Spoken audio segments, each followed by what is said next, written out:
Hello everyone, welcome to the session of financial management. आज एक बहुत ही इम्पोर्टेंट और फंडामेंटल फाइनेंस के कंसेप्ट पर डिस्कशन होगी। बहुत ही इजी वे में और बेसिक अंदाज में मैं आपको एक जो इम्पोर्टेंट कंसेप्ट है जिसका नाम टाइम वैल्यू ऑफ मनी है वो समझाने की कोशिश करूंगा। चलिए, सबसे पहले आपके सामने एक सवाल रखता हूँ।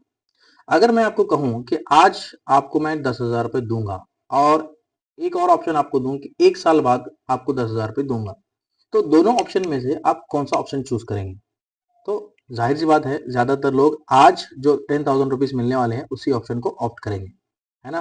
क्योंकि सबको पता है कि आज टुडे जो फंड्स आपके पास अवेलेबल होते हैं, फॉर एग्जांपल 10,000 रुपये अगर मैं आपको आज दूंगा तो ये वर्थ मोर देन है वो पैसे से जो एक साल बाद मिलेगा। अब क्या पता एक साल बाद पैसा मिलेगा भी या नहीं मिलेगा, तो उसके बहुत सारे रीजंस हैं जिसकी वजह से आप आज के 10,000 रुपीज को अहमियत देते हैं, उसको इंपॉर्टेंस देते हैं, उसको एक्सेप्ट करते हैं। अब यहीं से शुरुआत होती है एक इंपॉर्टेंट फाइनेंशियल मैनेजमेंट के कंसेप्ट की, जिसको हम टाइम वैल्यू ऑफ मनी कहते हैं। देखिए, वर्ड में ही, उसके नाम में ही लिखा हुआ है टाइम वैल्यू ऑफ मनी। पैसे की वैल्यू टाइम के हिसाब से चेंज होती है, ये सबको पता है। हम जब छोटे थे तब 2 रुपए में, 3 रुपए या 5 रुपए में जो चीजें हम खरीदते थे, कंज्यूम करते थे, आज वही चीजों को उन पैसों में खरीदना या कंज्यूम करना पॉसिबल नहीं है। तो टाइम के हिसाब से पैसे की वैल्यू हमेशा चेंज होती है। और ये अगर मैं कहूँ कि टाइम के हिसाब से पैसे की वैल्यू हमेशा कम होती है, तब भी ये गलत नहीं है। ठीक है, तो चलिए फाइनेंशियल मैनेजमेंट के ये इंपॉर्टेंट कंसेप्ट को, टाइम वैल्यू ऑफ मनी को, एग्जांपल्स के थ्रू समझने की कोशिश करते हैं। Time value of money financial management का एक बेसिक और फंडामेंटल कंसेप्ट है।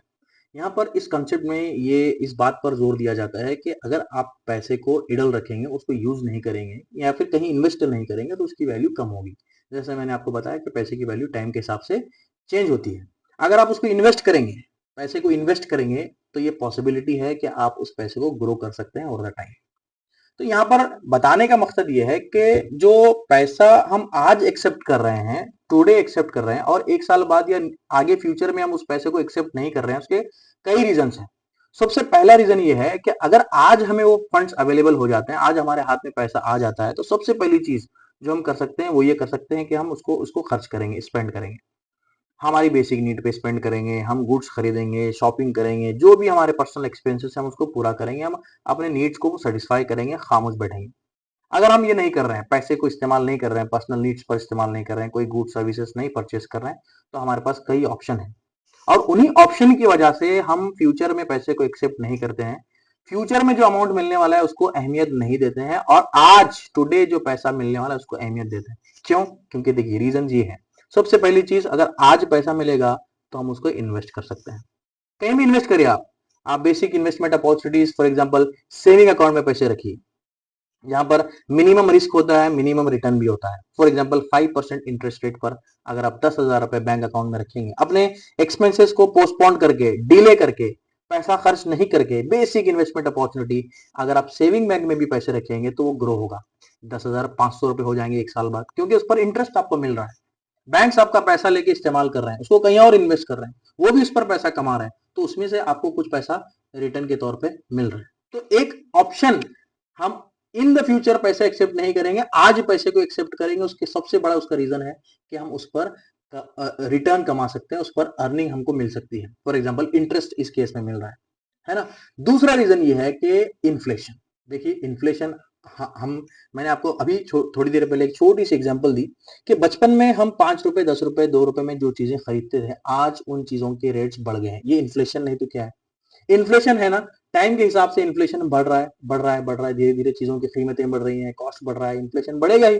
तो अगर आज हम 10,000 रुपीज ले लेंगे, आज हम 10,000 रुपीज ले लेंगे और उसको स्पेंड करेंगे, तो बहुत सारी चीजें हम खा सकते हैं, बहुत सारी चीजों को कंज्यूम कर सकते हैं, खरीद सकते हैं। लेकिन यही 10,000 रुपए, यही 10,000 रुपीज अगर एक साल बाद मिलेगा, यही पैसा अगर आपको फ्यूचर में मिलेगा, तो क्या गारंटी है कि सेम चीजें आप खरीद सकते हैं? मुझे बताइए।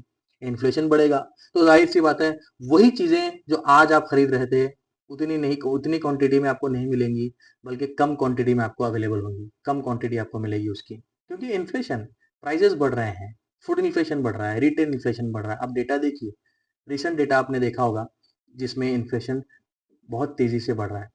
तो इन्फ्लेशन की वजह से हम फ्यूचर में पैसे को एक्सेप्ट नहीं करते हैं, बल्कि आज के अमाउंट को हम अहमियत देते हैं। इसीलिए कहा गया है फाइनेंशियल मैनेजमेंट के इस कंसेप्ट में, टाइम वैल्यू ऑफ मनी के कंसेप्ट में, कि the amount which is available today is worth more than the amount which is going to available in the future. Simple concept. तीसरा बड़ा रीजन यहाँ पर है रिस्क एंड अनसर्टेनिटी. ये sure आप हैं क्या कि आपको फ्यूचर में जो पैसा आपने चूज किया है, ऑप्शन चूज किया है कि फ्यूचर में आपको पैसा लेना है, क्या आपको पता है कि वो पैसा मिलेगा? There is a risk that you will not receive that amount.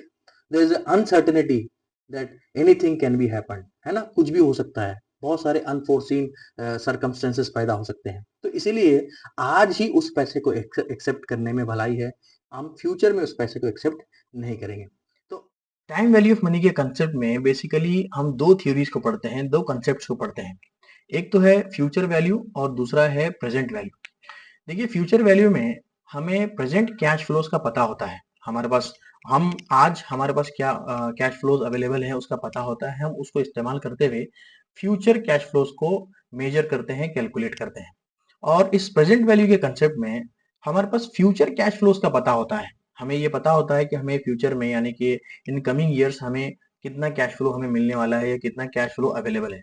उसको इस्तेमाल करते हुए हम उसकी प्रेजेंट वैल्यू मालूम करते हैं.